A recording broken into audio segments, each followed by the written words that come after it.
Hello my banker friends. मैं नीरू हसीजा। आज एक दिल की बात आप लोगों से करनी थी। आज सुबह जब मैं अपने पार्क में टहल रही थी तो अचानक मेरा ध्यान पेड़ की जड़ की तरफ चला गया। जड़ जो जमीन में रहकर बिना लाइमलाइट में आए पूरे पेड़ को सिंचित कर रही है, उसको सीधा इरेक्ट खड़े रखी है। जड़ को पता है कि अगर उसने अपना हाथ खींच लिया तो पेड़ नीचे गिर जाएगा। आज ये संज्ञा मेरे बैंकर फ्रेंड्स मैं आपको दे रही हूँ।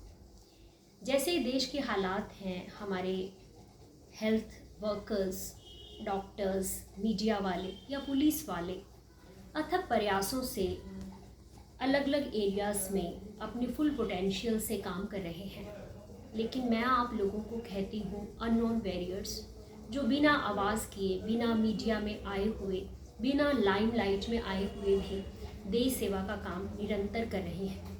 मैंने भी 23 साल अपने जीवन के बैंकिंग करियर्स को देखे हैं। मैंने नोटबंदी का टाइम देखा है, अपने स्टाफ के अनडिवाइडेड लोगों को अटेंशन देते हुए देखा है। मैं आज उन पलों को याद कर रही थी जब मैं स्टेट बैंक ऑफ पटियाला में as a branch manager auto market में थी और नोटबंदी के दिन थे। कैसे मेरा स्टाफ अपनी जेब से पेंशनर्स को सर्दियों में चाय पिलाता था, कभी अनमा विद्यालय में जाके उन ब्लाइंड लोगों के नोट बदल कर आता था। मैं किसी की बढ़ाई नहीं कर रही हूँ, लेकिन मुझे पता है कि बैंकर्स जो हैं, जब जब प्रॉब्लम्स आई उन्होंने हमेशा अपना हाथ आगे बढ़ाया, बिना किसी क्रेडिट्स के, बिना किसी लाइमलाइट में आए हुए। मैं आज आपके जज्बे को सलाम करती हूँ। लेकिन दोस्तों, कुछ चीज़ें मैं आज आप लोगों से शेयर करना चाहती हूँ। ये मेरी ट्रिब्यूट समझ लीजिए या मेरी एक सलाह समझ लीजिए। मुझे नहीं पता था कि आज इस प्लेटफॉर्म पे मैं आप लोगों से बात करूँगी। 5 बातें मैं आप लोगों को कहना चाहती हूँ। आज का जो टाइम है वो बहुत डिफ़िकल्ट है, बहुत बड़ा चैलेंज है। हमारी हेल्थ जो है वो भी स्टेक पे लगी हुई है, क्योंकि नोटों के रूप में जो वायरस है वो फॉर्माइट्स के रूप में हमेशा हमारे सामने एक चैलेंज लेकर आ सकता है। डिफरेंट सर्विसेज हम लोग जो प्रोवाइड कर रहे हैं पब्लिक को, उसमें हमेशा एक खतरा सा बना रहता है कि ये वायरस का अटैक हमारे ऊपर ना आ जाए।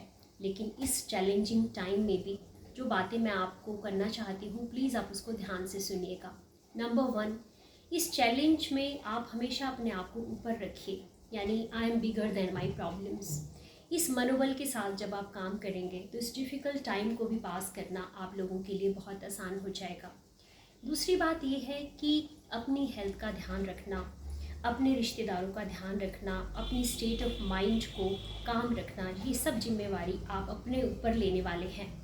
मुझे अपनी हेल्थ को लेकर, अपने काम को लेकर क्या करना है, उन डूज़ एंड डोंट्स की लिस्ट बनानी है और हमेशा ये याद रखना है कि ये टाइम भी बीत जाएगा।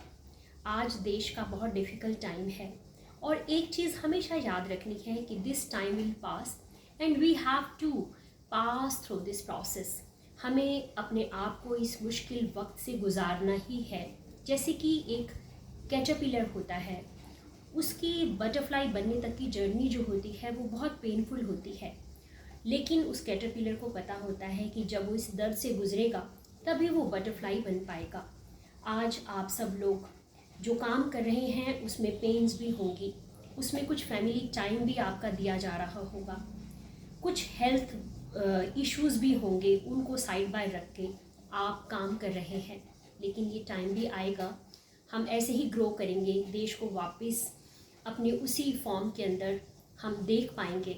आज मैं अपने सभी गार्ड्स का, अपने सभी दफ्तरियों का, फ्रंट लाइनर क्लरिकल स्टाफ का, सारे एडमिनिस्ट्रेटिव स्टाफ का दिल से, तहे दिल से धन्यवाद करना चाहती हूँ। भले आज मेरे पास मालाएं नहीं हैं, मेरे पास तिलक लगाने के लिए आपके पास कुछ नहीं है, कुछ मैं आप लोगों के लिए गाना नहीं गा रही हूँ, लेकिन as a symbol of love मैं आप लोगों को ये फूलों का एक बुके देना चाह रही हूँ। तो आप इसी तरीके से निरंतर काम करते रहिए, अपनी सेहत का ध्यान रखिए। Thank you so much. God bless you all.